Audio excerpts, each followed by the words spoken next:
এটা হলো তালমাখানা। তালমাখানা কি? তালমাখানা এক ধরনের বিচি। এই বিচি যদি আপনি খান, একটা নিয়মে দেখবেন যারা দুর্বল অনুভব করেন, যেসব পুরুষ ভাইরা দুর্বল মনে করেন, তারা কিন্তু সহজে শক্তিটা বাড়াতে পারবেন বাসায় বসে।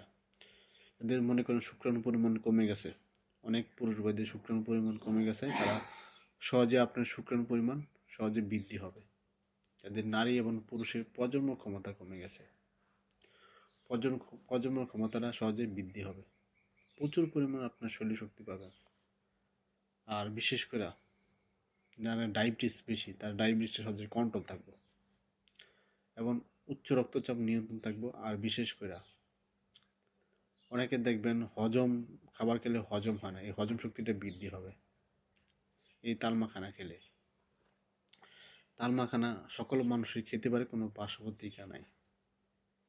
এবং দেখা গেছে আরেকটা জিনিস, সেটা উপকারিতা, যেসব দেখবেন অনেকে যে এতটা দুর্বল মনে করেন শরীর, মানে কোনো কাজ করার ক্ষমতা কমে যায়, এটা কাজ করার ক্ষমতা দ্বিগুণ হারে বাড়বো, শরীরের যে শক্তিটা দ্বিগুণ বাড়বো।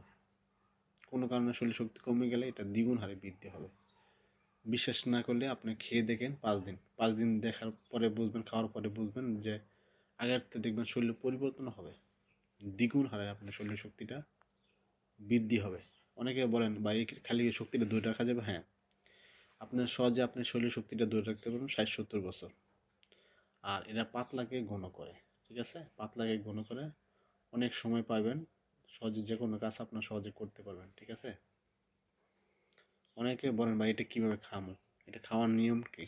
এটা খাওয়ার নিয়ম হলো 1 থেকে 1.5 চামচ তালমাখানা নিয়ে 1 গ্লাস দুধ, 1 গ্লাস দুধের সাথে খুব ভালোভাবে মিশাবেন। যখন মিশাবেন তখনই খেতে হবে, কেননা খুবই আঠালো জাতীয়, তো যখন মিশাবেন তখনই খেবেন। এটা ভরা পেটে খাবেন। 1 থেকে 1.5 চামচ নিয়ে 1 গ্লাস দুধের সাথে মিশায় সাথে সাথে খেয়ে ফেলবেন। এভাবে যদি আপনি 5 দিন খান, দেখবেন পরিবর্তন হবে, দেখবেন আগের থেকে প্রচুর পরিমাণ শক্তি পাবেন। আর যে উপকারিতার কথা বলছি, এই উপকারিতা ইনশাল্লাহ পাবেন। এটা কি সারা বছরই খাওয়া যায়? হ্যাঁ, এটা সারা বছরই খাওয়া যায়, কোনো পার্শ্বপ্রতিক্রিয়া নাই। আর মূলত আপনি এটা 1 থেকে 1.5 চামচ খাবেন, পরিমাণ মতো খাবেন, অতিরিক্ত কোনো কিছু খাওয়া ভালো না শরীরের জন্য। সবসময় পরিমাণ মতো খাবেন। আবার অনেকে দুধ পছন্দ করেন না, তাহলে কীভাবে খাবেন? দুধের সাথে খেলে সবচেয়ে পারফেক্ট হয়, সবচেয়ে বেশি কাজ করে। যদি দুধ না খেতে পারেন, তবে 1 গ্লাস পানির সাথে মিশিয়ে খাবেন, ইনশাল্লাহ খাবেন, উপকার পাবেন। যারা এই ভিডিও দেখতেছেন, ভিডিও দেখার পর যদি উপকৃত হন, যদি ইউটিউবে দেখেন তাহলে সাবস্ক্রাইব করুন, আর যদি ফেসবুকে দেখেন তাহলে আপনার ফলো দিবেন। ফলো দিলে এটা হয়, যখন আমি নতুন নতুন ভিডিও আপলোড করব তখন আপনারা সহজেই দেখতে পাবেন।